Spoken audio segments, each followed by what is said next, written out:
A lawyer stood up to test Jesus. "Teacher," he said, "what must I do to inherit eternal life?"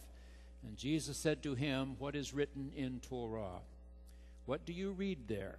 And the lawyer answered, "You shall love the Lord your God with all your heart, all your soul, all your strength, all your mind, and your neighbor as yourself." Jesus said, "You've given the right answer. Do this and you will live." But wanting to justify himself, the lawyer asked Jesus, "And who is my neighbor?" And Jesus replied, "A man was going down from Jerusalem to Jericho and fell into the hands of robbers, who stripped him, beat him, and went away, leaving him half dead. Now by chance a priest was going down that road, and when he saw him, he passed by on the other side.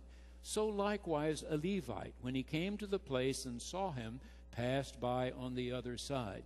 But a Samaritan saw him, was moved with pity, went to him, bandaged his wounds, put him on his own animal, brought him to an inn, and took care of him. The next day he took out 2 denarii, gave them to the innkeeper, and said, 'Take care of him, and when I come back I will repay you whatever more you spend.' Now which of these 3 do you think was his neighbor?" And he said, "The one who showed him mercy."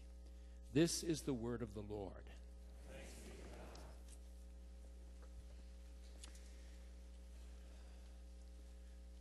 Dr. Brandon Scott says that you need to remember that the people with whom Jesus grew up were by and large illiterate. That as many as 97 to 98% of rural people could not read nor write. In a culture where most of the people cannot read nor write, it's important to be a very good listener. And the Jewish people had a culture of being wonderful storytellers. Luke tells us this story, that one day a lawyer stood up for the express purpose of testing Jesus. Now this word testing here is a really nasty word in Greek. He means no goodwill at all. Now when you hear the word lawyer in the Bible, do not think lawyer as today, where our lawyers go to law school to learn about Oklahoma laws and federal laws. But instead, in Jesus' time, a lawyer was one who was well versed in the Torah, one who had studied very carefully those first 5 scrolls. As old Tevye said, "If I were a rich man, I'd go to the synagogue every day and ask questions that would cross a rabbi's eyes." They constantly looked at Torah and asked questions about it. That's the kind of person who's now questioning Jesus. Now Jesus says, "Well, you know the Torah. What is your reading of it?" Now, Dr. Fred Craddock says the fact that this attorney, lawyer, gives the same answer that Jesus gives on an occasion in Mark's Gospel and Matthew's Gospel when someone asks him, "What are the 2 greatest commandments?" shows that virtually everybody among observant Jews knew which commandments were considered the greatest. Jesus wasn't the one that first pointed them out. In fact, the 10 Commandments had now swollen to almost 400. It would have been quite natural for people to say, but which are the most important ones? And they had all decided that there was one verse in Deuteronomy and one in Leviticus that were greater than all the others. In fact, Jesus said all of Torah and all of the prophets are contained in these 2 verses. The first in Deuteronomy we call the Shema. When one goes to Israel, given key to a hotel room, you go up and stick the key into the lock, and you see right there on the doorpost a tiny little metal tube. It's been screwed into the wall. If you were to remove it, you would find that inside that little tube there's a tiny little piece of paper, a scroll, if you would, and if you opened it, it would say, "Hear, O Israel, the Ehyeh Asher Ehyeh is our Elohim. We must have no other El but Him. We must love Him with all of our heart and mind and soul and strength. The I will be who I will be is our only God." But in Leviticus, "As you would that others would do to you, do you even so to them." Or, love your neighbor as you love yourself. But to justify himself, now to save face, the lawyer goes on, well, who is my neighbor? And we know that there were discussions, because we have the literature of the period that shows there were discussions about how far Jews ought to go in interacting with other groups. People in the Middle East have long memories. I think our politicians do not always understand sufficiently how Sunnis and Shiites feel about each other. They're still setting off bombs against each other because they are debating who should have succeeded Muhammad the Prophet 1,400 years ago. So the Jews certainly remember who the Samaritans are. Their little country is divided into three parts: Galilee up at the top, Samaria in the middle, Judea at the south. And those Samaritans in the middle are the mixed-blooded folks who've lived there for the past 750 years. After the Assyrians came down and obliterated the 10 northern tribes, took the few survivors that were there away, and brought in their own to fill in the territory. They took over the watering holes. They took over the green fields. They took over the farms. And they've been there 750 years by the time Jesus lived. So when Jesus tells a story to help this fellow understand the word neighbor, Dr. Brandon Scott says all the buddies would have settled down to listen. Hey, we love a good story. Once upon a time, there was a man going down from Jerusalem to Jericho. That's a winding road 17 miles down from Jerusalem, 2,700 feet above sea level, to Jericho, which sits right on the banks of the Jordan River as it's about to empty into the Dead Sea, 800 feet below sea level. 3,500 feet one descends in 17 miles to Jericho. They knew this road well. So a man going down would most likely be a Jew. That's in Judea. A Jew is going down the road when suddenly Lestes fall on him. The historian Josephus says the Lestes were bands of highwaymen who waited on desolate places, stretches of road, so they could fall on a traveler, particularly one all by himself, strip him, take everything they could. Think of modern-day pirates off Somali.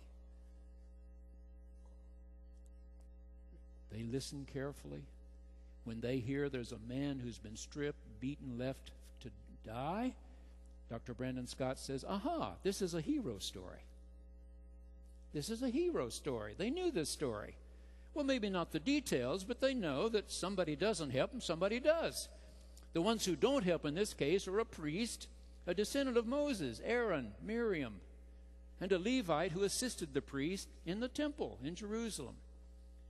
We know that numbers of them lived in Jericho. It was not so expensive, and if they had 3 or 4 days off, they could make that trek down the road, spend some time in the home, go back up to the temple to work again. So the priest fails. He passes by on the other side. The Levite fails. He passes by on the other side. So who do they think the hero's going to be? One of them. A shepherd came by. One who grew olives came by. A farmer came by. No, Jesus said, a Samaritan came by. Dr. Brandon Scott said probably half or more would walk away and say, it never happened. It didn't happen that a Samaritan stopped to help a Jew. But if you take Jesus seriously, you need to listen to the story. So there are 4 things here. Number 1, the lawyer. The lawyer just wants a little bit more, a little bit more. Right now on Broadway, Kathy Venable could tell you more about this. There's a revival of the old play Harvey. Many of us remember when James Stewart played the role. Lead roles made into a movie. James Stewart playing the role of this fellow who's very confused. He imagines there's a rabbit 6 feet 3 inches tall that goes with him everywhere. He talks to this rabbit all the time.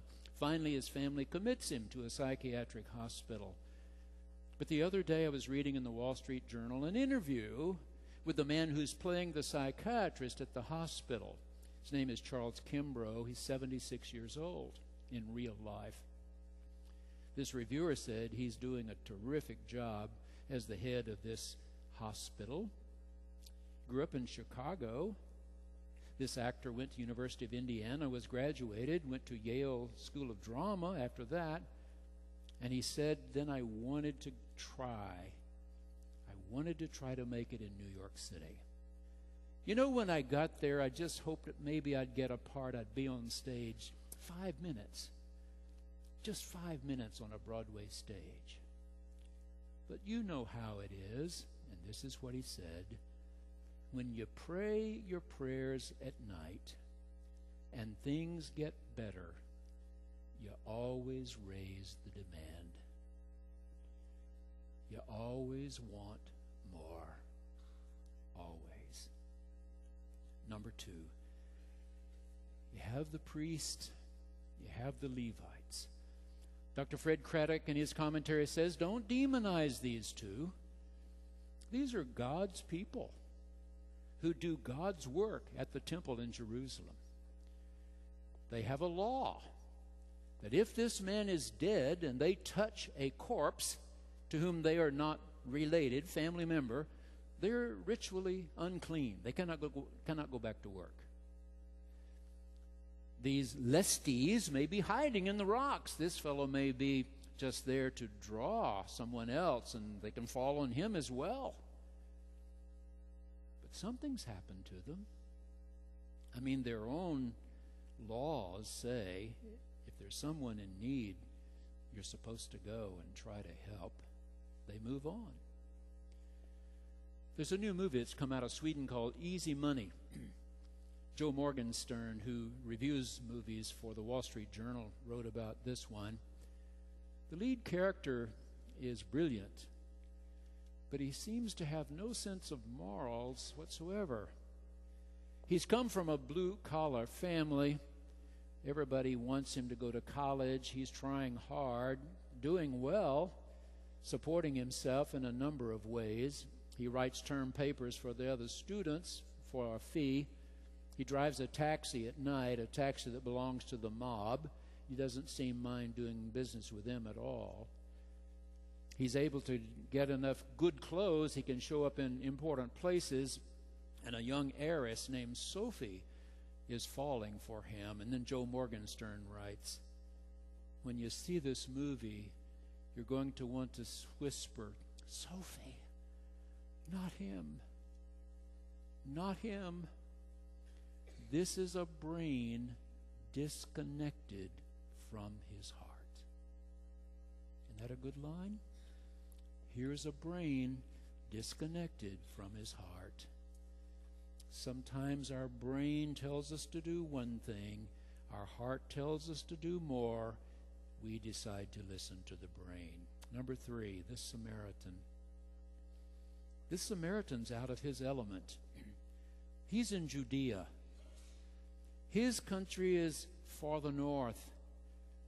Yet he's the one that stops, binds up this man's wounds, uses olive oil, alcohol to cleanse, puts him on his own mount, takes him on down the road to Jericho, spends the rest of that day and night. The next morning, reaches in his pocket, takes out 2 days' wages, 2 denarii, and says, look after him.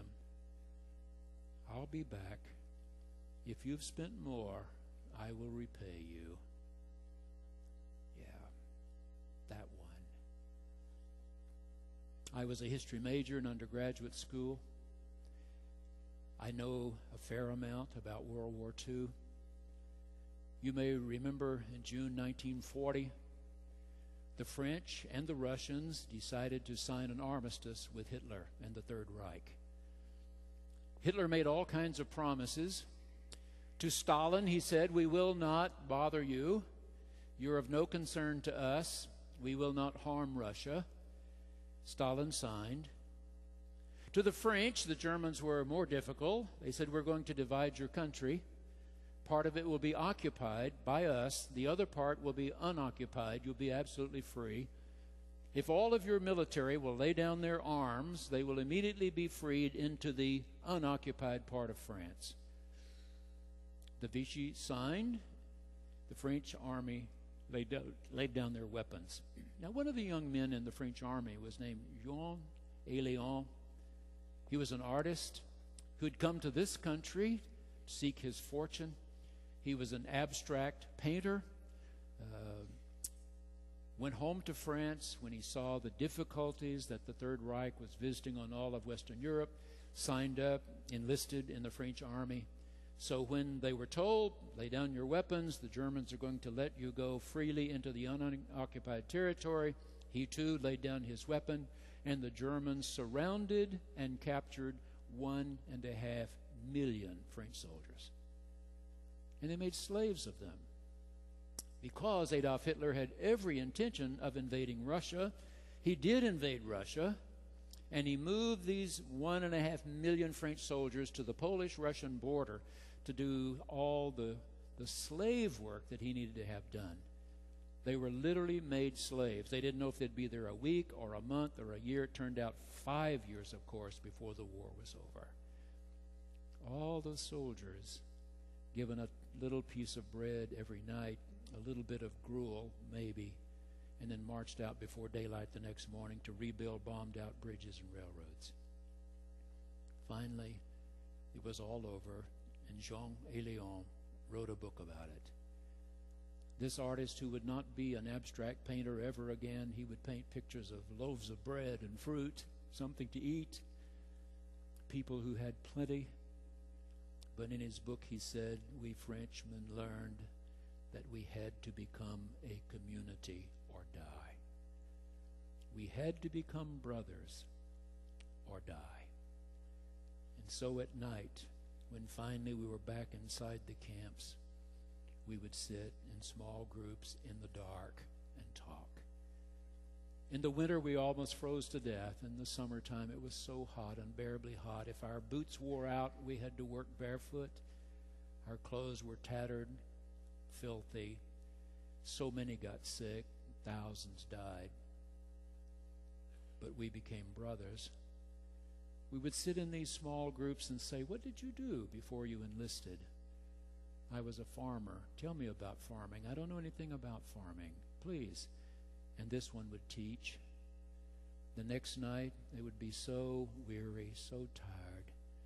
They would sit in these little groups before they went off to bed and say, what did you do before the war? I was a merchant. I sold cheese. Really? How many cheeses did you sell? What were they? Tell us about them. And they taught and taught and taught each other. Jean Léon wrote about these brothers. He said, all barriers that might once have made one different from the other were gradually melted away. We became brothers. Number 4, which one of these three do you think was neighbor to the man in the ditch? See, Jesus changes the way the question is phrased. Can there be anyone who is not your neighbor? Anyone. Fred Craddock writes that he was a college freshman, 1947, 2 years after the war ended. He'd grown up in a small little community. He went to a very small college. And he was amazed when one day the Rear Admiral of the Navy, who was the #1 ranking chaplain in the United States military, came to speak at his little college. He said after his evening presentation, the floor was open for questions. Now you need to remember, of course, that Navy chaplains are also chaplains to the Marine Corps. When Marv Lawson was here with us, having spent 25 years as a naval chaplain, he said that one year he would be chaplain on board ship with the Navy, the next year, U.S. Marine Corps. This particular chaplain was with the Marines when they landed on the beaches of Normandy. And so the questions began. What was it really like on the beaches that day? Now, if you've seen Saving Private Ryan, you get some picture of what Steven Spielberg believed was happening on the beaches that day. How many young lives cut to shreds by enemy fire at the top of the hills. How many hours it took them to finally breach the tops of the hills and start moving inland into France on their way to Berlin to try to end the war. Now, many of these young college students had brothers, older brothers, who had been in service, and they had seen their brothers' dog tags. They knew that along with name, rank, and serial number was Protestant, Catholic, Jew. And one of the students asked this chaplain, "Sir, on the beach that day, did you have to stop and ask, are you Protestant, Catholic, or Jew?" And he said, "Son, when you're a chaplain, you have only one question. Can I help you